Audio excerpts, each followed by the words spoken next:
Halo Generasri, gimana nih kabarnya? Hari ini bersama saya masih Kelvin Robin, kita akan mengangkat sebuah tema yang sangat penting menurut saya. Nah untuk itu teman-teman bisa stop dulu sebentar, share podcast ini ke teman-teman kalian, keluarga kalian, sahabat-sahabat kalian. Karena hari ini kita akan mengangkat tema yang menurut aku awareness-nya sangat perlu ditingkatkan. Apa sih kira-kira? Nah, buat teman-teman yang udah tahu nih Asri Talk Podcast, kita selalu mengangkat tema-tema yang seru. Kita bahas tentang bagaimana tumbuh kembang anak di podcast-podcast sebelumnya. Kita bahas tentang hobi-hobi seperti menyelam dan lain-lain. Pokoknya di sini tuh seru-seru banget. Buat kalian yang mau cek-cek podcast-podcast sebelumnya, episode-episode sebelumnya, bisa langsung dicek di YouTube kita. Nah, hari ini aku pakai ungu. Kenapa sih?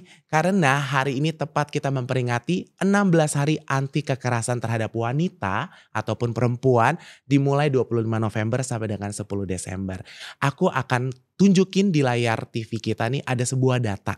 Menurut Komnas Perempuan, ini menurut aku sangat menyakitkan hati aku juga saat membaca karena ada sekitar 400 ribuan lebih kasus kekerasan terhadap wanita selama tahun 2023. Jadi dalam 365 hari, setiap harinya tuh segitu banyak yang terjadi pelecehan, kekerasan terhadap wanita. Dan untuk itu aku mau mengucapkan selamat hari 16 hari anti kekerasan terhadap wanita yang dimulai 25 November sampai dengan 10 Desember. Semoga lewat podcast ini awareness semakin ditingkatkan, semakin banyak pembelajaran juga bagi seluruh pendengar yang menonton podcast Asri Talk hari ini.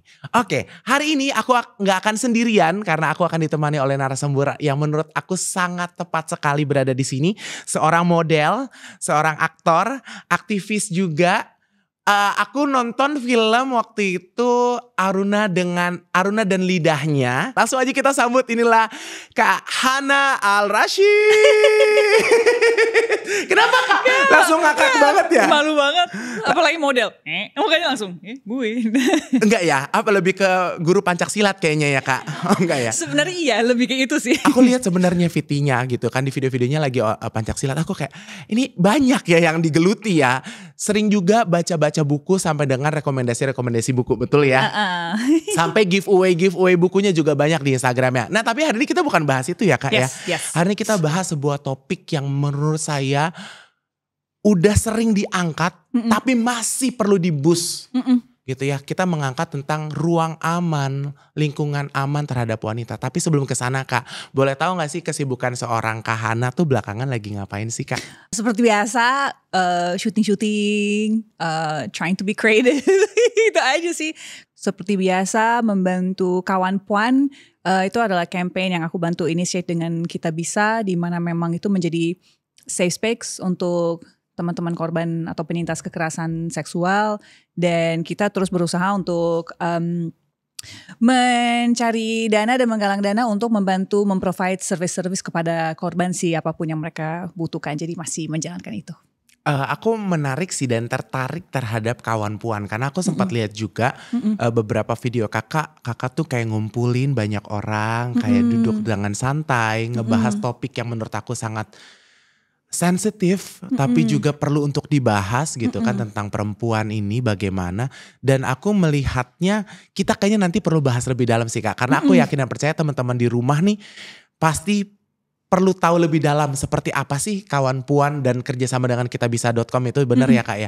Nah kita boleh gak sih Kak, ada beberapa pertanyaan yang menurut aku perlu banget kita tahu sebagai backgroundnya Kak Hana nih. Kenapa kakak memulai? Karena menurut aku sebuah ataupun trigger yang terjadi di hidup kakak. Oh iya ya, gue harusnya paham nih. Ini tuh harusnya gak boleh, ini harusnya gue lebih aware. Itu pertamanya gimana Kak? Karena aku ngerasa siapapun yang ambil keputusan untuk speak up mengenai sebuah topik yang dekat sama hatinya, pasti seperti kamu bilang ada sesuatu yang pernah terjadi gitu. Dan kebetulan aku juga memang ada triggernya juga, di mana kayaknya banyak perempuan yang mungkin nonton di luar sana juga akan punya pengalaman sama, di mana kayaknya sejak kita hit puberty sering banget tuh mengalami pelecehan seksual gitu. Ada orang yang mengkomentari tubuh kami, atau ada orang yang melakukan pelecehan fisik atau verbal terhadap kami. Itu saya ngerasain mungkin dari umur 14 secara sehari-hari mengalami itu dan merasakan itu gitu. Well, menurut saya kenapa puberty menjadi titik yang penting ya karena memang perubahan pada tubuh seorang perempuan yang juga dikaitkan dengan dia makin diseksualisasi oleh orang gitu. Karena ya bentuk tubuhnya berubah gitu. Jadi it's a thing from going from childhood to pengalaman pribadi kemudian menjadi concern. Gak hanya concern untuk aku, tapi makin aku speak up, makin banyak orang yang reach out lewat DM atau personally untuk aku juga ngerasain hal yang sama. Jadi kayak bisa melihat bahwa mungkin secara publicly no one talks about it, tapi ternyata di balik itu diam-diam kalau ada satu yang speak up, tiba-tiba muncul nih, yang ini speak up muncul lagi. Jadi ternyata banyak sekali perempuan mengalami hal yang sama dan dari situ juga dengan berteman sama teman-teman LSM dan teman-teman aktivis lainnya bisa melihat juga bahwa ada gerakan-gerakan untuk melobi soal kalau dulu RUU PKS itu bertahun-tahun teman-teman aktivis di Indonesia beradvokasi untuk undang-undang ini disahkan untuk menjadi safe space secara legal untuk siapapun, tidak hanya perempuan tapi juga lelaki di Indonesia biar ya itu kita bisa hidup dengan nyaman dan aman karena kita semua berhak untuk hidup dengan aman dan nyaman sih. Jadi memang awalnya berangkat dari pengalaman pribadi dan keresahan pribadi dan akhirnya gak mau diam aja dan pengen speak up aja sih. Jujur ya dengar cerita Kak Hana tadi tanganku udah basah. Aku merasakan kesedihan. Maksudnya ternyata itu hal yang benar-benar sangat merusak sih menurut aku. Karena dari segi korban pun menurut aku sesuatu yang traumatik. Tapi dari segi pelaku mereka bukan cuma merusak orang lain. Tapi sebenarnya mereka lagi ngerusak habit dia sendiri juga. Dan gak hanya itu, aku potong bentar ya. Merusak korban tentu. Karena trauma itu kita bawa sepanjang hidup. Apalagi kalau tidak dibereskan. Kalau misalnya tidak pemulihan. Mau itu psikologis atau apapun itu. Menurutku kenapa itu jadi bad banget untuk pelaku. Karena kenyataannya adalah mayoritas korban adalah perempuan. Dan sayangnya juga mayoritas pelaku adalah laki. Jadi di saat ada laki yang melakukan itu dengan impunitas. Pertama hal yang negatifnya itu dianggap lumrah. Karena mereka gak dapat sanksi apapun. Kedua, lo sebagai pelaku, lo menjelekkan semua nama baik laki-laki di sana yang good guys yang gak melakukan itu, lo juga merusak nama-nama mereka gitu. Itu juga penting kenapa kayak kalau misalnya dalam perkumpulan teman-teman laki, kenapa sebagai sekutu misalnya, lo juga harus call out teman-teman laki lo. Karena dia juga ngerusak nama baik gender lo gitu. Jadi it's ini gak hanya soal perempuan versus laki. Enggak, ini kita semua harus saling menjaga dan saling menghormati. Aku setuju sih, aku benar-benar setuju banget sama kalimat ini bukan hanya soal perempuan. Jadi buat teman-teman yang merasakan podcast ini hanya untuk perempuan, no, big no gitu. Ini benar-benar awareness yang ditingkatkan untuk semua. Jujur aku merinding. Bukan karena ada sesuatu di sini kan. Walaupun bukan ya. Jumpernya tebal loh. Jadi menurut aku ini sesuatu yang kita benar-benar harus bangun bersama. Menjadi ruang yang aman bukan hanya kepada wanita, menurut aku seluruh warga Indonesia bahkan di seluruh dunia bisa diangkat gitu ya. Dan Kak, kalau tadi Kak Hana bilang itu organik berangkat dari pengalaman sendiri, boleh tahu gak sih Kak kalau spesifiknya tuh kira-kira sekitar tahun berapa akhirnya Kakak oke, kita mulai, aku harus, karena itu kan put effort gitu untuk bisa gerakan ini harus dijalankan gitu. Iya, aku lupa sih, tapi kayaknya udah 10 tahun lebih sih pasti. Dan bentuk, maksudnya dari pengalamanku juga bentuk kekerasan yang dirasakan juga berlapis-lapis dan berbeda-beda. Dan sepertinya menurut aku semakin banyak variasinya sekarang ya Kak. Dari memang. Verbal, non-verbal juga. Itu adalah sesuatu yang baik yang maksudnya dari teman-teman aktivis Indonesia juga perjuangkan dengan waktu itu RUU PKS yang sekarang udah disahkan sebagai UU TPKS, tindak pidana kekerasan seksual. Memperluas bentuk kekerasan seksual menjadi sangat penting karena di saat hukum kita hanya mengidentify beberapa bentuk saja, ini ada bentuk-bentuk lain nih yang juga merugikan banyak orang, apalagi di era digital sekarang. kekerasan berbasis gender online yang kalau ada kasus maksudnya dengan data tadi dari Komnas Perempuan waktu pandemi jumlah kasus naik drastis gara-gara pandemi dan lockdown karena pertama kekerasan yang terjadi di dalam rumah karena semua orang tiba-tiba berada di dalam rumah gitu dengan begitu banyak frustrasi dan masalah ekonomi yang diakibatkan pandemi juga dengan kita semua pindah hidup kita ke online dengan Zoom, dengan social media segala macam makin banyak kekerasan berbasis gender online yang juga terjadi in this new digital age gitu. Jadi memang perlu kita perluas sebenarnya definisi kekerasan seksual gitu. Kalau di hari anti kekerasan terhadap perempuan ini, aku boleh tahu gak sih Kak Hana mengangkat kampanye ataupun gebrakan ini tuh biasanya tuh kayak gimana sih Kak kalau yang dilakukan seorang Hana? Mungkin kalau dimulainya sebenarnya ini udah agak lama sih 2017 sempat memang bikin kayak series interview bersama teman-teman untuk membahas pengalaman pribadi.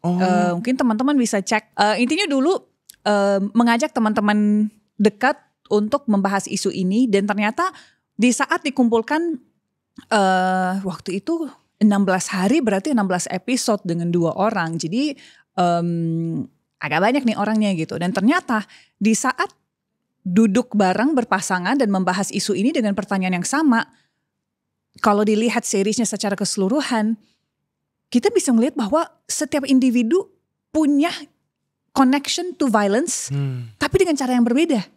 Karena memang berlapis-lapis isu ini gitu. Ada yang mengalaminya di transportasi umum, ada yang mengalaminya dari verbal hingga pemerkosaan, ada yang mengalaminya secara ekonomi dibahasnya kayak masalah kekerasan dan hubungannya sama ekonomi apa sih gitu. Ada yang membahas secara media, cara media meliput kasus-kasus seperti ini yang juga sangat perlu diperbaiki oleh teman-teman media Indonesia karena perspektif gender yang minim mengakibatkan korban di media pun di saat diberitakan udah menjadi korban berulang gitu lagi gitu. Penegak hukum kita yang juga kadang tidak punya perspektif gender sehingga di saat korban ingin lapor dan ingin lewat jalur hukum sering banget ada hambatan-hambatan atau ada ya lagi-lagi diskriminasi lagi terhadap korban yang mengakibatkan kenyataannya di negara ini sekarang no viral no justice kan istilahnya gitu. Sedihnya di situ ya. Sedihnya di situ. Jadi harapannya sih di 16 Days of Activism ini banyak banget sih teman-teman bikin konten yang sevariatif mungkin tentang isu ini dan semoga teman-teman selain nonton podcast ini bisa mencari yang lain juga karena memang ini adalah 16 hari untuk benar-benar mendalami isu ini.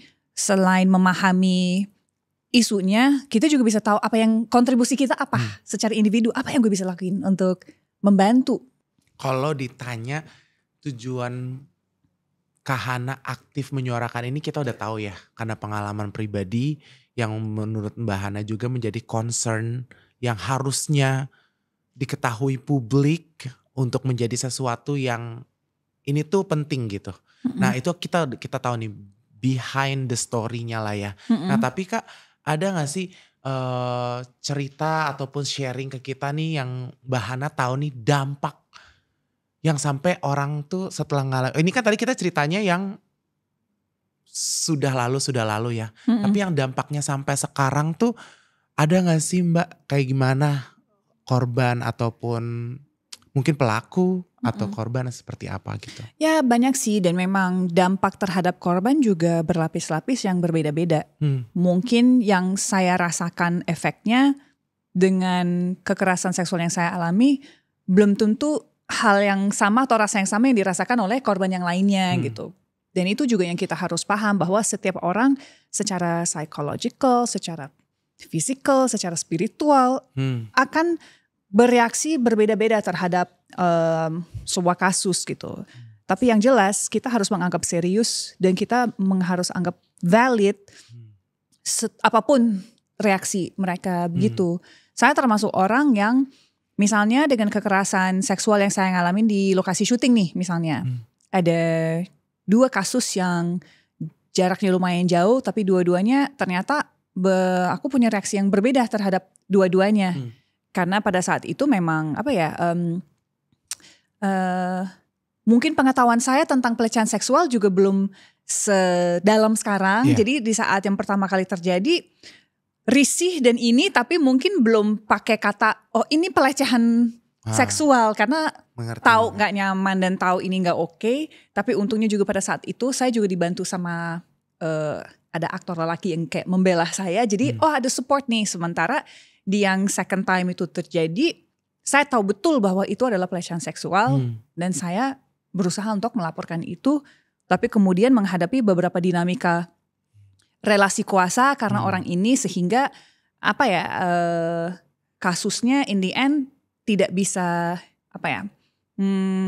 intinya buat saya nggak dapat justice terhadap kasus itu karena berbagai aspek politik kuasa, takut justru akan professional retaliation, saya akan dikeluarkan dari produksi itu atau saya akan susah mendapatkan pekerjaan. Jadi berlapis-lapis, dan itu malah mungkin 5 tahun tuh saya berusaha untuk baik-baik saja dan kayak ya udah pengalaman ini aku store di back of my mind banget. Dan baru pas pandemi justru ada sesuatu yang saya baca, ada sesuatu yang saya lihat yang men-trigger itu semua tiba-tiba keluar. Dan saya baru memproses semua yang terjadi kepada saya pada insiden-insiden itu di produksi itu 5 tahun kemudian. Bahwa ternyata itu belum beres belum gitu. beres ternyata gitu. Dan sampai sekarang walaupun saya kayak jalanin terapi ini segala macam, saya berusaha untuk talk about it segala macam, ya masih ada beberapa hal-hal yang memang belum beres. Nah, ada beberapa teman-teman yang segitunya dipengaruhi udah nggak bisa kerja lagi, nggak berani keluar, berani keluar rumah, nggak bisa berfungsi sebagai civilian karena nggak bisa kerja ini segala macam karena saking affected oleh kekerasan yang menimpa mereka gitu. Jadi memang dari bagian kawan pon juga kita berusaha untuk memprovide services untuk pemulihan karena itu memang menjadi sangat penting, dan harapannya apapun yang terjadi kepada kita, kalau kita beresin, kita tetap bisa menjadi manusia berkontribusi in civil society dan kita tetap bisa move on hidupnya. Dan itu sayangnya yang banyak sekali orang tidak paham, apalagi sekarang dengan kekerasan berbasis gender ya. Kalau misalnya kita ngomongin komentar-komentar negatif oleh netizen di social media ini segala macam. Mungkin lo sebagai orang yang ketik ngerasa ini hal yang biasa. Iya, betul. Tapi untuk saya yang menerimanya dengan jumlah ribuan, ratus ribuan, itu sangat overwhelming dan itu sangat menyakitkan. Kekerasan berbasis gender itu dampak dan efeknya sama aja seperti aku dilecehkan secara fisik in real life gitu. Jadi itu yang teman-teman perlu pahami sih, bahwa memang ada baiknya kita lebih pintar dalam cara kita berkomunikasi di sosmed dan juga di kehidupan nyata. Dan kenapa speak up menjadi penting? Karena kalau kita gak speak up, orang yang melakukan juga gak akan tahu apa yang dia lakukan membuat kita gak nyaman atau salah gitu. Jadi kita harus berani speak up supaya orang ini juga belajar dan berhenti. Jangan sampai ada korban-korban lagi gitu. Mungkin kalau saya bisa sedikit konklusikan, dampaknya itu berkelanjutan ya. Dari orang yang mengalami kekerasan ataupun pelecehan. Dan aku tadi mendengar sedikit Kak Hana menyinggung tentang kawan puan. Betul kawan puan ya Kak? Apakah sekarang kawan puan adalah salah satu sarana yang teman-teman di rumah nih disuruh speak up kan tadi? Apakah itu jadi wadah atau sarana yang baik untuk teman-teman di rumah ini, kalau yang nonton dia mungkin bukan dia yang ngalamin tapi dia tahu temannya, dia bisa share ke temannya. Apakah ini jadi sarana yang baik Kak untuk teman-teman bisa cerita apa aja atau seperti apa sih di kawan puan ini? Harapannya sih jadi tempat yang baik gitu, karena itu yang kita berusaha untuk menciptakan. Jadi kawan puan itu fokus kita memang karena kerjasama kita bisa, memang fokusnya adalah untuk mengumpulkan dana untuk memprovide services kepada korban. Tapi at the same time kita menggunakan kawan puan itu untuk menjadi tempat belajar dan inseminasi informasi yang penting soal isu ini gitu. Jadi di awal terbentuknya kawan puan itu kita bekerja sama dengan 13 LSM di seluruh Indonesia yang sudah memprovide service itu dan butuh dukungan. Karena yang teman-teman harus tahu, service untuk korban kekerasan seksual itu butuh biaya yang sangat besar. Sampai sangat sedih memikirkan how much it costs untuk itu. Contohnya gini nih. Ada korban ada korban pemerkosaan yang akhirnya hamil. Dan untuk melanjutkan kehamilannya tidak bisa di cover oleh BPJS karena butuh izin dari suaminya atau orang tuanya atau apa, dan pada saat itu kan sedangkan ini itu adalah korban pemerkosaan yang memang tidak menikah gitu. Jadi akhirnya memang ada dana dari celengan kawan-kawan ini yang untuk membantu kasus itu misalnya gitu. Jadi butuh dana yang sangat banyak, dan di kawan-kawan sekarang juga ada berbagai macam aktivitas yang juga dilakukan seperti volunteer trip gitu, di mana kita bisa kumpul. Jadi teman-teman misalnya kayak bisa lewat donasi bisa kumpul dalam sebuah tempat. Kayak kemarin sempat ada volunteer trip sama Kalis Mardiasi yang adalah penulis dan juga aktivis aktivis perempuan juga, membahas dan memberi pelatihan soal kekerasan seksual, cara kita menghadapi korban atau mendampingi korban seperti apa. Jadi ikut di grup ini akhirnya kita juga bisa, selain ternyata yang teman-teman yang ikut di sini ternyata banyak juga yang penyintas. Ini kita menciptakan safe space untuk teman-teman bisa ngobrol, dan akhirnya kita sadar bahwa safe space segitunya nggak ada ya di sini. Sehingga interaksi gue di awal tuh banyak yang lewat DM yang ada teman-teman yang kayak, kakak adalah orang pertama yang aku cerita tentang ini. Kan sedih banget ya rasanya. Teman-teman ini kok gue yang menjadi orang pertama yang mereka reach out. Berarti keluarga belum tentu menjadi safe space untuk setiap orang. Jadi kita berusaha untuk menciptakan safe space itu. Dan ternyata di Kawan Puan sendiri tuh bukan hanya, maaf saya katakan korbannya, bukan hanya korban yang berkemu, tapi juga orang yang punya hati untuk membantu, of course. yang mungkin mereka punya talenta juga sebagai mungkin psikiaternya mereka dan segala macam gitu, juga, mereka hadir dan bisa membantu di situ ya. Jadi memang kalau misalnya ada teman-teman yang reach out ke Kawan Puan, yang akan dilihat adalah yang kamu butuh apa, dan itu adalah pertanyaan pertama yang kita nanya. Even aku praktekkan sama teman-teman, karena gini, kalau misalnya ada teman kita yang mengalami kekerasan dan reach out ke kita sebagai pendengar dan insya Allah teman yang baik, kita nggak boleh memaksa opini kita terhadap mereka. Lo harus gini-gini, lo lapar dong ya, gak boleh. Yang kita harus tanya adalah kamu butuh apa.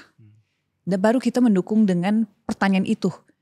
Kalau misalnya temannya mau cari keadilan nih lewat jalur hukum, mungkin dari Kawan Puan bisa menghubungkan dengan LBH Apik misalnya, atau LBH yang bisa membantu menjadi pendamping hukum. Atau misalnya kayaknya gue pengen ketemu psikolog atau speak to someone, pemulihan. Juga ya? Ada juga. Kayaknya aku butuh visum.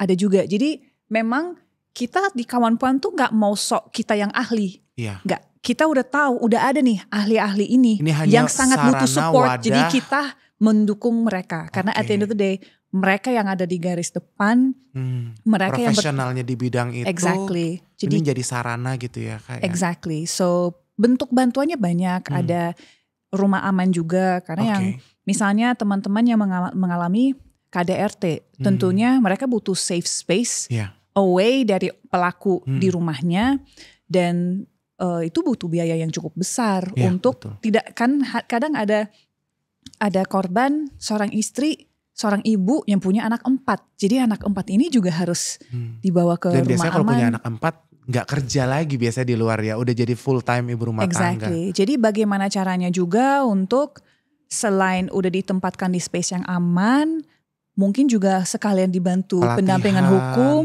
atau juga dibantu pemulihan supaya korban tersebut juga bisa kembali hidup independen dengan confidence untuk move forward bersama anak-anaknya gitu. Jadi harapannya sih memang teman-teman bisa jadi punya safe space di Kawan Puan.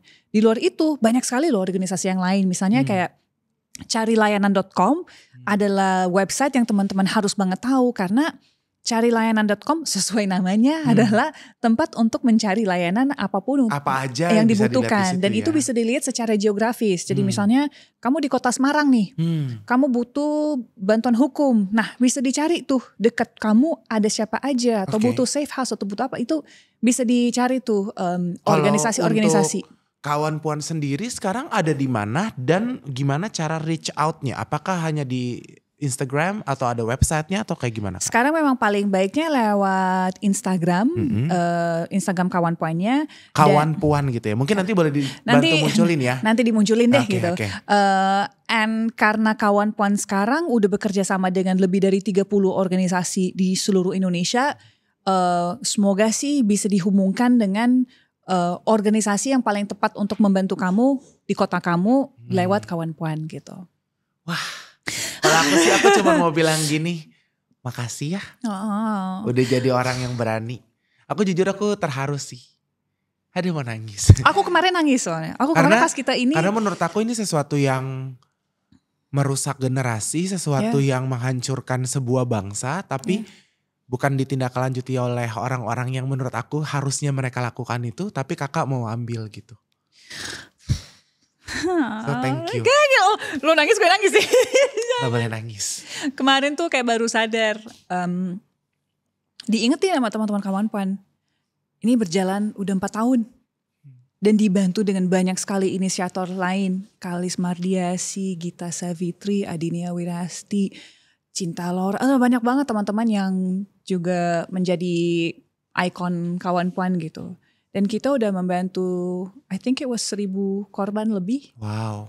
Jadi kayak, apa ya, kadang kayak, wah baru ngeh juga ya, ini juga kontribusinya lumayan banyak untuk teman-teman. Dan semoga bisa terus berkelanjutan campaign ini. Karena makin didalami isu ini, makin memahami bahwa kebutuhan korban banyak, hambatan untuk korban dapat akses bantuan, terutama secara keadilan, secara legal dan hukum banyak. Kalau kita gak menciptakan safe space dan support group, lalu apa gitu. Memang harus dari kita sendiri gitu untuk do something. Dan gue ngerasa sangat bersyukur dipertemukan dengan teman-teman aktivis yang menjadi guru dan sekutu untuk terus pengen belajar dan yuk apa yang kita bisa lakukan. Mungkin dari yang aku bisa lakuin cuma untuk menggaungkan energi dan use my platform untuk ini gitu. Mungkin that's the only thing that I can do dalam isu ini selain speak out tentang pengalaman pribadi gitu. Jadi keharuan aku juga, kekaguman aku juga walaupun kita baru ketemu ya Kak ya. Tapi aku bangga banget ternyata sesuatu yang penting ini semakin banyak. Aku berharap bukan hanya wanita saja, perempuan saja yang terlibat nantinya di Kawan Puan. Tapi aku percaya juga banyak sekali pria-pria yang akhirnya tersadar juga. Dan seperti yang tadi Kak Hana bilang gitu. Boleh gak sih bantuan terhadap seluruh opposite gender ini untuk kamu juga tegur kalau kamu melihat teman kamu yang sudah punya istri dan dia cerita dengan bangga misalkan, ya kemarin istri gue gaplok gara-gara gini misalkan kayak gitu ya Kak. Atau misalkan ya istri gue tinggal soalnya dia kelamaan atau segala macam. Maksudnya please lah kita sebagai pria juga menjadi tanggung jawab ini kita pegang juga. Karena ini bukan hanya pembelaan atau bukan hanya ruang untuk wanita saja. Karena aku percaya kita hidup itu berdampingan gitu ya Kak. Gak bisa hanya kita membuat lingkungan yang aman dan wanita saja yang berjuang gitu. Dan aku juga sempat baca kalau gak salah nih Kak. Kemarin bahkan sempat diangkat juga di sosial media bahwa pemerintah sudah mengeluarkan RUU I think about UU TPKS. I think about that yang kayak kalau kamu ngatain perempuan ini pun udah bisa kena. Oh ya. Iya. Kayak gitu-gitu kan. Maksudnya aku rasanya pemerintah juga semakin aware tentang hal itu, tentang bagaimana dampaknya yang cuman dari kata-kata kita aja sebenarnya itu sebuah yang kayak kakak bilang gak ada bedanya sama yang merugikan secara fisik gitu. Isunya gini, kalau aku potong bentar ya. Sekarang kita udah punya undang-undang TPKS, tindak pidana kekerasan seksual. Nah, ini lahir dari kekosongan hukum yang sudah ada gitu. Cuman masalahnya adalah implementasinya. Oke. So far yang kita lihat kalau nggak salah sudah 2 tahun loh disahkan UU TPKS ini gitu. Tapi sayangnya memang implementasinya masih belum begitu jalan nih gitu. Jadi dan kalau kita lihat sekarang kalau kasus kekerasan seksual yang diangkat di sosial media, ya memang itu kan kenapa orang sebut no viral no justice ya karena itu yang terjadi gitu. Dan kenapa juga sebenarnya banyak yang kemudian dikriminalisasi balik dengan UU ITE misalnya gitu, pencemaran nama baik segala macam. Sebenarnya di UU TPKS ini seharusnya korban memang dapat perlindungan supaya tidak diserang balik gitu. Dan ada berbagai hal dalam UU TPKS ini yang menjadi perkembangan yang sangat baik sebenarnya secara hukum untuk siapapun yang mengalami mengalami kekerasan. Nah, implementasinya itu loh yang kita perlu kawal dan kita perlu tingkatkan dan memastikan bahwa kenapa penting untuk kita belajar ini dan kita paham soal gender bias, discrimination ini segala macam. Penting gak hanya untuk kita semua tapi terutama untuk penegak hukum yang juga akan menghandle isu-isu ini. Karena sayangnya banyak juga yang di saat kita dibilangnya mana buktinya. Di saat kita bawa bukti kita yang dikriminalisasi balik misalnya gitu. Atau di saat misalnya lapor tapi kemudian kamu pakai baju apa? Gak ada hubungannya coy gue pakai baju apa Aku gitu. setuju Jadi hal kayak gitu kan menunjukkan bahwa sayangnya belum ada perspektif gender yang baik di berbagai lapis nih gitu. Dan itu sesuatu yang kita kita harus educate. Yes, terus kalau mengenai misalkan isu. pemerintah sudah mengeluarkan sesuatu dan mungkin tidak sesuai dengan harapan sampai saat ini, rasanya sih menurut aku penting juga untuk kita masyarakat membantu Yes. gitu, menjalankan apa yang sudah ditetapkan gitu ya.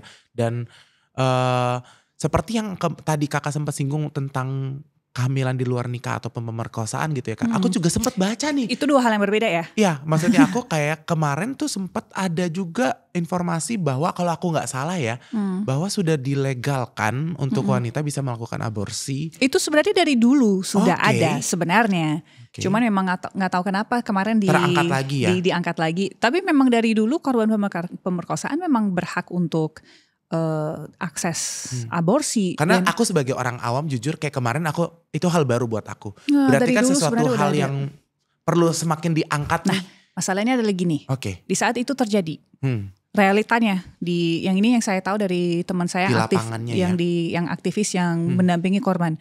Realitasnya adalah untuk korban kemudian mengakses bantuan itu nggak gampang. Karena kadang kan ada beberapa proses yang harus dilewati dan kadang bertemu dengan orang yang juga punya moral tersendiri yang berusaha untuk menggiring atau mengguide korban supaya itu tidak Terjadi dilakukan gitu atau ya. jadi kayak korban berhak untuk mendapat korban pemerkosaan berhak untuk dapat aborsi gitu. Itu adalah hak dia sebagai warga negara Indonesia gitu. Tapi di saat ada moralitas orang-orang lain yang kemudian berusaha untuk mendikte dia harus ngapain, ya itu kan lagi-lagi adalah perspektif gender dan perspektif tentang isu kekerasan yang kurang dipahami oleh orang sehingga sulit juga untuk korban dapat akses yang udah menjadi hak dia sebagai warga negara gitu. So, ya ada, tapi lagi-lagi implementasinya seperti apa? Akses untuk korbannya seperti apa? Toh di Indonesia juga pemaksaan perkawinan kan juga adalah bentuk kekerasan Masih ada ya. seksual dan masih menjadi, maksudnya menikahkan korban pemerkosaan dengan pemerkosanya dianggap solusi loh di negara ini. Orang yang sudah begitu jahatin anak lo kemudian lo mau kawinin sama orang ini untuk menutupi aib. Ini aib ya. Itu Sedangkan pernikahan itu sangat sakral ya kak ya. well, it's not just about sangat sakral. Ada orang yang melakukan kejahatan A kepada B. Akhirnya Sekarang di lo suruh satu mereka rumah. tinggal satu rumah. Iya benar. Gak boleh ya. Nah, itu kan juga menjadi salah satu bentuk kekerasan seksual, pemaksaan kawinan gitu. Dan aduh, tapi saya punya harapan. Ya. Karena kita gak boleh. Gak boleh pesimis ini ya. adalah topik yang berat dan kita gak boleh pesimis. Aku punya harapan bahwa perspektif gender itu bisa kita dapatkan. Ya. Maksudnya dari penegak hukum atau yang mendampingi korban atau dari kita sebagai masyarakat sipil. Kita bisa terus belajar untuk berpihak pada korban dan membantu korban dan menjadi support system yang baik. Dimulai dari kita aja dulu. Kalau ada teman kita yang reach out, kita gak boleh mendikte lo harus kayak gini-gini. menjadi pendengar baik. Iya. Jangan ngejudge, bertanya yang kamu butuh apa. Fungsinya cari layanan, kawan puan atau organisasi yang lain-lain kan untuk menjadi bridge antara korban dan tujuan bentuk bantuan apa yang mereka butuh. Ya udah reach out ke kami gitu. At the same time, sering banget ditanyain kayak tips and tricks untuk tidak menjadi korban. Tips and tricks gak ada coy. Lo jangan jadi pelaku, itu doang tipsnya. Betul. Don't be a person who hurt someone else. Jangan jadi pelaku. Kita have conversations, tidak hanya dengan anak lelaki kita, tapi juga anak perempuan semua. Karena aku juga gak mau bilang di sini kayak kita fokus hanya kepada perempuan, enggak. Undang-undang berlaku untuk gender apapun, menjadi safe space untuk gender apapun. Kita juga harus mengakui bahwa korban lelaki juga ada dan sering stigma terhadap mereka juga sangat tinggi. Karena di saat mereka mengalami kekerasan, dianggapnya kurang laki. Kadang lebih berat lagi buat lelaki untuk speak up. Jadi kita harus benar-benar saling menjaga dan saling menghormati dan edukasi ini untuk kita semua. Tapi aku melihat kalau dari ceritanya Kak Hana nih, tadi sudah ada 1000-an lebih perempuan atau pribadi yang terbantukan lewat kawan puan. Aku rasa harapan itu selalu ada sih Kak. Insya Allah. Karena selama 4 tahun ini kalau sudah banyak segitu banyaknya, aku percaya selama matahari masih terbenam, masih bersinar lagi paginya, berarti harapan masih selalu ada. Ini bersinar gak ya hari ini gitu? Bersinar terang, ini karena lampu kita kayaknya. Nah, dan mungkin sebelum kita masuk ke pertanyaan dari netizen gitu ya, karena kan kita udah open question ya. Ada gak sih pesan atau harapan atau wejangan untuk teman-teman di rumah? Kayak gimana sih caranya tindakan kalian untuk membela diri kalian ke depannya sebagai antisipasi korban ataupun sudah menjadi korban gitu. Jadi sebenarnya kalau sudah menjadi korban, misalnya gini, ada teman yang reach out ke kita nih dan cerita. Hal pertama yang kita harus lakukan adalah menjadi pendengar yang baik. Kita gak boleh ngejudge. Itu benar-benar yang kita harus menjadi, kalau orang ini udah dengan susah payah udah memutuskan untuk reach out ke kita, kita harus respect itu dengan respect mereka balik gitu. Menjadi pendengar yang baik, jangan judge dan bertanya apa yang kamu butuh gitu. Kalau sebagai antisipasi korban, kayak gue tau nih kayaknya kayak gue kemarin pernah hampir dilecehkan deh. Gue harus kayak gimana? Ataupun sedang terjadi itu kita harus kayak gimana? Nah ya tergantung juga situasinya seperti apa. Kalau misalnya situasinya butuh keluar dari lingkungan yang sangat violent, ya harapannya sih ada. Makanya betapa pentingnya support system. Karena kalau misalnya ada anggota keluarga atau teman baik yang bisa menampung dan bisa memaham dan bisa membantu, bisa mendampingi, kan bagus banget gitu. Tapi kalau misalnya gak ada dan mau reach out lewat carilayanan.com atau misalnya lewat kawan puan juga bisa. Nah baru dari situ bisa dilihat sebenarnya yang dibutuhkan apa. Untuk kasus KDRT misalnya, kan hal pertama yang dibutuhkan adalah keluar dari lingkungan yang violent itu. Tapi kan itu juga tidak selalu gampang atau tidak selalu menjadi opsi. Kadang-kadang masih ada tanggung jawab, masih ada beban, ada ikatan yang dia gak bisa selesaikan. Exactly. Gitu ya. Atau kalau misalnya ada pelecehan yang terjadi misalnya di ruang publik, di busway atau di MRT atau apa. Nah seharusnya kan bisa lapor kepada petugas dan melihat seperti apa kasusnya berlanjut. Apakah memang dari korban kan juga belum tentu mungkin mau sampai ke jalur hukum. Mungkin memang yang dibutuhkan adalah teguran, pengakuan dan minta maaf dan atau apapun itu. Yang dibutuhkan sama korban juga berlapis dan beda-beda. Kadang ada yang kayak, okay, I don't want to take this person to court, I don't want to do it legally, tapi aku butuh pemulihan. Dia tahu kalau dia salah juga gitu ya. Iya, atau memang aku butuh pemulihan. Aku butuh membereskan dampak dari ini. Jadi kan bisa ke psikolog atau ke yayasan puli atau apapun itu. Jadi bermacam-macam dan selalu berawal dari kamu butuh apa. Kadang ada korban yang hanya butuh didengar. Iya betul. Sesimpel itu. Marah, frustrasi, angernya dikeluarin, udah keluarin aja, gak apa-apa gitu. Kadang sesimpel itu. Kadang kebutuhannya jauh lebih rumit. Banyak. Ya. Kesimpulannya aku bisa lihat bahwa teman-teman langsung reach out ke kawan puan dan beritahu kebutuhan teman-teman apa ya, bisa diarahkan langsung sama teman-teman dari kawan puan. Nah kan kita tadi ngebahas juga tentang background seorang Kak Hana nih aktor gitu lah, aktris gitu. Banyak sekali film-film bertema atau bergenre horor yang aku lihat yang Kak Hana nih belakangan lagi geluti. kenapa aku nyambung ke situ? Karena aku akan membawakan sesi sesajen, Kak.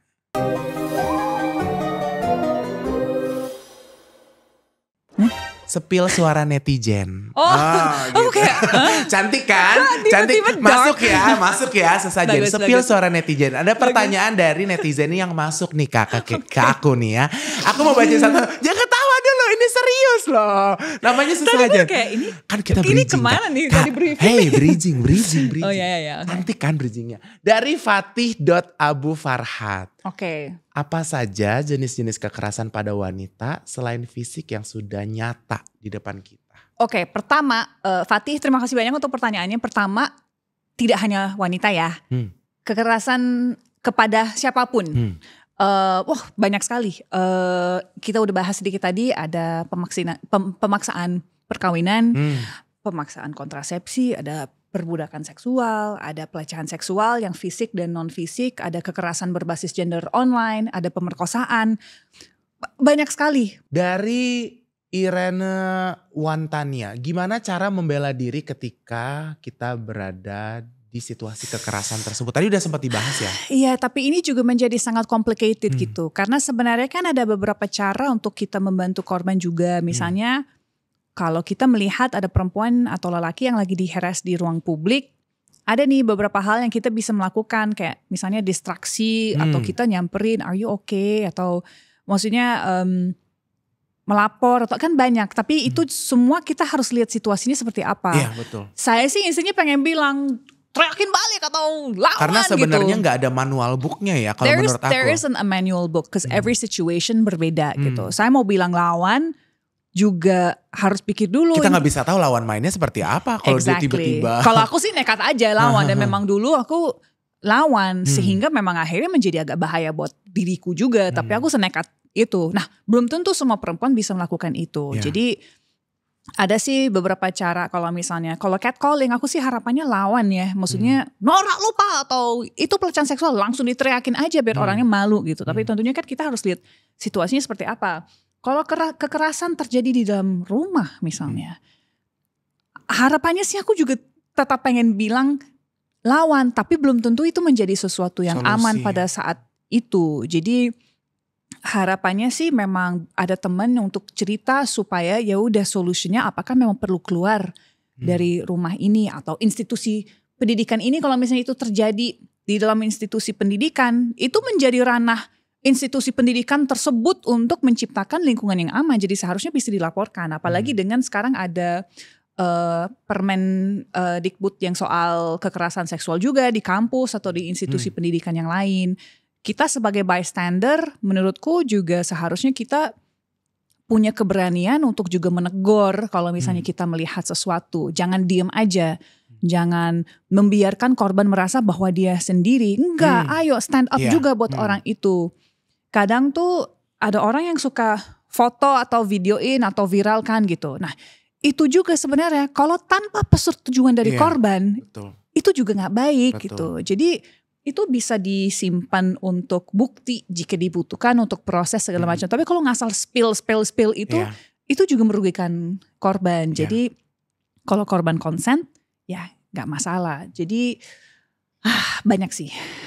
Banyak cara, tapi banyak memang harus melihat situasi. Lihat situasinya dan kondisinya. Berikutnya. Yang paling penting jangan jadi pelaku. Itu sih sebenarnya. Kalau lo gak jadi pelaku, itu rasanya semua orang harus waras ya kayak. Jangan jadi pelaku gitu. Dari Hanifa Virial, bisa dilaporin gak kalau kekerasan seksualnya dialami oleh istri dan pelaku adalah suami? Sangat bisa, ada undang-undang KDRT di negara ini. Dan itu justru udah ada lama sebelum undang-undang TPKS ini. Ya. Iya. Tapi mungkin Kak boleh dibantu gak sih Kak secara detail? Kalau tadi kan yang tadi ada mengarah kepada website ini atau kan bisa cari ini. Kalau undang-undang KDRT ini seharusnya kalau lapor ke polisi langsung, polisi justru udah lebih sering menanangi undang-undang KDRT menurutku gitu. Karena situasinya menurut aku kalau di dalam rumah sudah terjadi kekerasan ini situasinya urgent ya Kak. Karena kalau sekali terjadi rasanya bisa ada yang berikutnya dalam waktu yang singkat. Karena kan mereka akan tinggal bersama gitu ya. Exactly, situasi yang sangat membahayakan. Jadi undang-undang KDRT justru adalah undang-undang yang ada dari dulu. Justru kayak undang-undang TPKS ini lahir dari kekosongan undang-undang yang lainnya kan. Kayak misalnya melengkapi yang sebenarnya ini ada sesuatu sudah ada yang baru gitu. ya. Misalnya gini, kalau kamu belum sah sebagai suami istri, tapi ada misalnya kayak kekerasan dalam pacaran nih misalnya, kan belum tinggal bareng tapi tetap ada kekerasan yang bisa terjadi kan gitu. Nah, kalau dulu mau pakai undang-undang KDRT kan nggak bisa. Nah, dengan TPKS sekarang kan bisa berarti. Itu applies untuk orang-orang yang memang tidak berpasangan, tapi untuk yang berpasangan secara resmi, secara legal ada. Oke. Berikutnya dari Lala Gustiani. Bagaimana cara menyembuhkan mental wanita yang mengalami kekerasan? Ya ada banyak sekali cara, tapi pemulihan secara psikologis, bertemu dengan counselor atau counseling itu mungkin yang salah satu yang paling umum dan tentunya caranya berbeda-beda ya gitu. Ada terapi yang berbeda-beda. Salah satu yayasan yang kita sering ajak kerjasama adalah Yayasan Pulih yang sering melakukan counseling untuk teman-teman. Ada juga Lentera yang juga melakukan kayak open. Aku kayaknya lebih sering dengar yang Lentera. Iya, jadi melakukan kayak open space. Iya, betul. Tertutup tapi open, ada yang perempuan, ada yang sesi lelaki, di mana kita bisa datang dan kita bisa counseling bersama dan cerita bersama. Kadang tuh dari korban hanya butuh safe space itu sih untuk bisa keluarkan itu semua. Aku termasuk orang kayak gitu. Tapi kadang ada yang memang butuh bantuan yang lebih kompleks lagi sehingga memang harus ketemu sama medical professional, practitioner gitu, counselor atau psikolog gitu. Dan terbaiknya sih reach out dulu aja dengan cara itu sih ke psikolog. Mungkin Lala di rumah ini mewakili orang lain ataupun diri kamu sendiri, kita nggak tahu, tapi boleh disuggest untuk reach out dulu dan cari tahu nih kira-kira kebutuhannya apa, karena yang pasti harus pulih ya Kak ya. Harus pulih karena hidup itu harusnya bahagia, harusnya nyaman, harusnya aman gitu ya Kak. Ya. Ada lagi Kak pertanyaan dari kita? Oke, rasanya waktu gak terasa udah berapa lama nih kita ngobrol ya Kak ya. Udah 5 jam. Udah 1 jam. 1 jam saja. Kak, ada gak sih dari Kak Hana pesan terakhir ditumpahkan untuk generasi di rumah? Pesan terakhir adalah teman-teman gak sendiri. Yang penting itu sih. Dulu di saat aku mengalaminya, aku merasa kayak itu adalah isolated case yang aku sendiri. Ternyata pas aku mulai speak up dan banyak yang reach out, baru sadar kayak wah enggak deh, ini banyak banget yang mengalami hal yang sama ya gitu. Somehow aku merasa comfort dalam mengetahui bahwa aku tidak sendiri. Jadi teman-teman, you're not alone. Kalau butuh bantuan please reach out. Dan harapan aku adalah kita semua sebenarnya bisa menjadi agen perubahan. Kita bisa menjadikan trauma ini sesuatu yang positif lewat gerakan positif. Nah, buktinya ini. Well, aku berusaha untuk melakukan itu. Mungkin yang tadi aku belum mention kayak di industri perfilman, pelecehan seksual yang aku alami, akhirnya aku dan beberapa teman lain seperti Mian Tiara, Dinia Wirasti, kami akhirnya berani speak up dan kami reach out kepada teman-teman produser yang lebih punya power, Mbak Mira Lesmana, Mbak Meiska Taurisia, Gina Esnur, Kamila Andini, filmmaker perempuan yang akhirnya ngelobi untuk asosiasi untuk secara jelas bikin SOP anti pelecehan seksual dan anti perundungan di produksi. Sekarang udah ada guideline-nya dari APROFI, Asosiasi Produser Indonesia. Ada juga outline soal adegan intim, cara di shootnya seperti apa sih gitu. Jadi kami tuh berusaha untuk tidak hanya duduk dengan rasa trauma itu, tapi yuk bagaimana kita bisa menjadikan trauma ini sesuatu yang akan membantu banyak orang lain. Dan menurutku setiap dari kita punya kapasitas untuk melakukan itu. Mau di dalam kantor, mau di institusi pendidikan, mau di rumah. Kita boleh sedih, kita boleh marah, kita boleh frustrasi, kita boleh trauma, kita boleh, itu semua boleh. Kita berhak sebagai korban. Harapanku itu semua kita masih bisa jadiin sesuatu yang baik untuk membantu orang lain sih. Jadi yuk kita jadi aktif dalam isu ini, dalam berubah pikiran orang tentang isu ini. Dimulai dengan conversation kayak gini aja. Ajak ngobrol orang tua, keluarga, saudara, teman dekat, sharing pengalaman kita. Karena pasti dari conversation itu kita akan belajar from each other. Dari tadi kan aku yang ngomongin my experience. your experience sebagai lelaki akan berbeda. Tapi ya akan ada cara untuk kita saling membantu dan saling menjaga dan saling menghormati. Kesalingan itu loh yang menurutku menjadi sangat-sangat penting. Hari ini begitu dalam banget. Tapi aku percaya sebuah harapan dari Kahana, sebuah platform kawan puan ini menjadi jembatan bagi teman-teman di rumah semua yang mengalami ataupun tahu temannya mengantisipasi semua hal-hal yang buruk terjadi bisa diatasi ataupun menjadi solusi lewat platform ini. Dan juga mungkin ini bukan zaman tradisional yang kita kalau ngasih ngabar harus tulis post lagi ya Kak ya. Sekarang semua zamannya online, kita bisa reach out dengan mudah jadi gak semuanya harus ditutup sendiri. Walaupun mungkin rasanya sangat memalukan ya Kak. Aku kan gak tahu sepatunya wanita tuh seperti apa saat terjadi gitu. Tapi aku yakin dan percaya itu ada sebuah shame yang dalam yang mungkin kita gak bisa share. Tapi ini udah ada guys, udah ada tempatnya. Kalau buat kalian yang gak tahu, ayo share ke teman-teman kalian yang lain di rumah. Ada solusi buat kamu. Ada jembatan buat kamu. Ini loh podcast ini boleh langsung di-share aja ke teman-teman yang lain.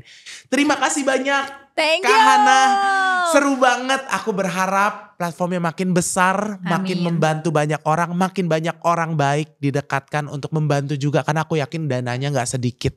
Semoga teman-teman generasi di rumah setelah nonton podcast ini dapat banyak insight dan juga pengetahuan, pembelajaran. Nah, teman-teman di rumah jangan lupa nih untuk follow Spotify-nya Asri Talks. Juga kita punya YouTube channel nih, Chandra Asri Group, jangan lupa untuk di-subscribe. Teman-teman jangan lupa juga untuk follow Instagramnya Indonesia.asri dan juga chandraasri.id.